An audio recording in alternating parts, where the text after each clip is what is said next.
ঠিক না? ভারতের ছাগল পাগলেরা আমাদের ছেলেরা নামাজ পড়ে মাথায় লাথি মারে, আমাদের মসজিদ ভাঙে, অচিরেই ভারত ভেঙে টুকরা টুকরা হবে।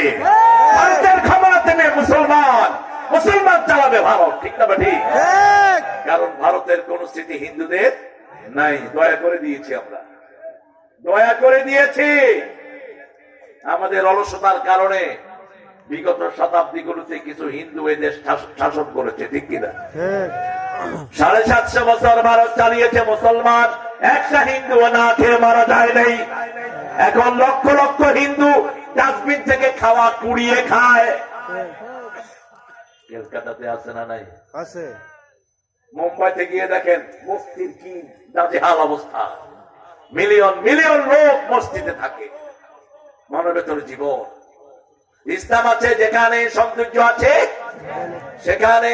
জোরাইজ যখন বলল, জোরাইজকে কোর্টে উঠানো হলো, জোরাইজ বলল কোথায় ওই শিশুকে নিয়ে আসেন। শিশুকে লক্ষ্য করে জোরাইজ বলছে, শিশু আল্লাহর নামে বলে দাও তোমার বাপকে। শিশু বলছে আমার বাপ একজন রাখাল। একজন কি? রাখাল। সাথে সাথে জোরাইজ মুক্ত হয়ে গেল। কিন্তু মায়ের বদদোয়া লেগেছে কি লাগে নাই? মা বলেছে পতিতা নারীর মুখ দেখা ছাড়া আল্লাহ যেন তোরে না নেয়।